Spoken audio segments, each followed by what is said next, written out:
Mick Gordon is a musician who composes for some of the biggest games around, all from the comfort of his own apartment. We paid him a visit up in Brisbane to find out how he got such a groovy gig.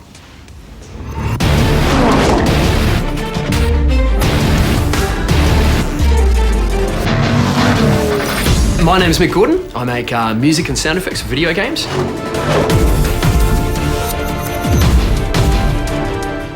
So I started obviously playing guitar at about 12, and a year later I was in pubs gigging and playing with other bands and all that sort of stuff, which was great fun.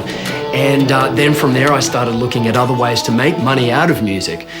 Because obviously, you know, I wasn't going to be a pop star or a country singer or something like that, so I needed to make a bit more of a career out of it.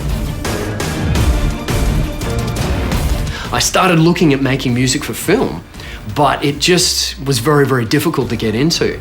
Not only that, but there was a whole bunch of video game companies here in Australia and nobody was really doing sound and music. So it was really a kind of open thing staring me in my face.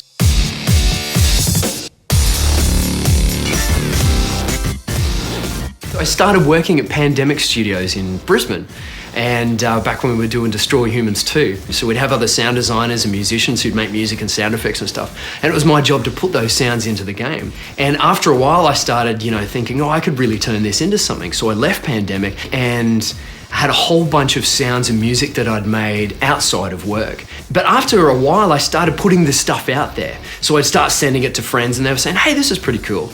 And then started actually emailing it to different video game companies. So, you know, I ended up going to GDC a couple of times and meeting some different people.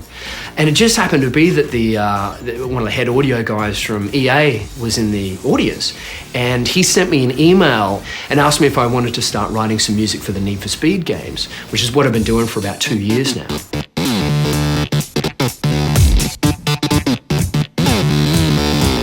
Need for Speed's cars and guitars, and I'm a guitarist, I started playing guitar, so it was kind of a natural fit, and I was able to sit in and you know, write some pretty grungy, ugly, aggressive tracks for Need for Speed Shift.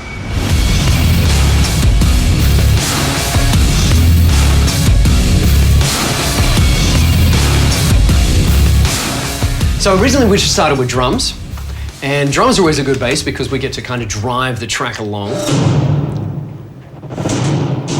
And we can feel now that even though we haven't got car noises and all that sort of stuff, that we're getting a bit more dramatic already.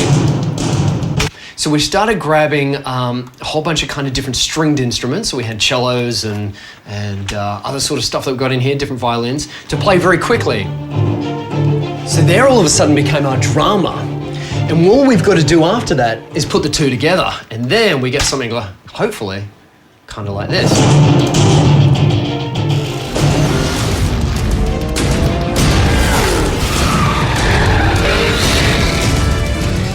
One of the best parts about my job is I can wake up 20 meters from where I work. One of the worst parts about my job is I can wake up 20 meters from where I work. When working on trailers, often nowadays especially, the audio team, and I guess every team on a trailer, is almost as big as the game. It's huge. Like the audio guys, there could be 30, 40 people that'll work on a trailer just sound-wise. Writing all the music, and especially if you start counting all the musicians and different all that sort of stuff, it's huge. So much money and time and effort goes into making the game look good in trailers because that's how fans, you know, get their first glimpse of the game. And often the trailers are done before the gameplay is ready to be shown and things as such as well.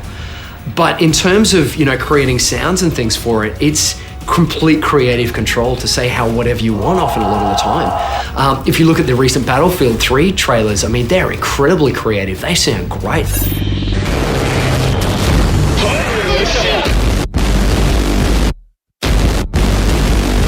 So there's definitely a lot of time and effort that goes into making the trailers sound just as cool as the game's gonna be. I'm a huge fan of horror. I really want to get some more horror stuff. I love the action stuff. I love all that, you know, boys blowing up, explosions, guns, and all that sort of stuff is fun.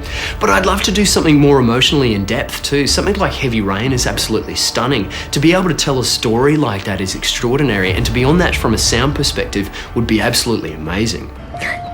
He's dead. He's dead and it's all my fault. You know, in the past where we used to have one guy, you know, sitting down making a whole bunch of beeps and bloops up until, 3 o'clock in the morning to make sure this little cartridge can, hold all the sounds and sound really awesome. Now we're completely different. We've got recording studios recording a whole series of different actors. We've got guys doing sound effects all around the world, recording weapons over here, making footsteps over here. And then all of a sudden we've got, musicians heading into recording studios with 100-piece orchestras. The budgets that are spent on video game soundtracks now are on par with movies, and the result is exactly the same.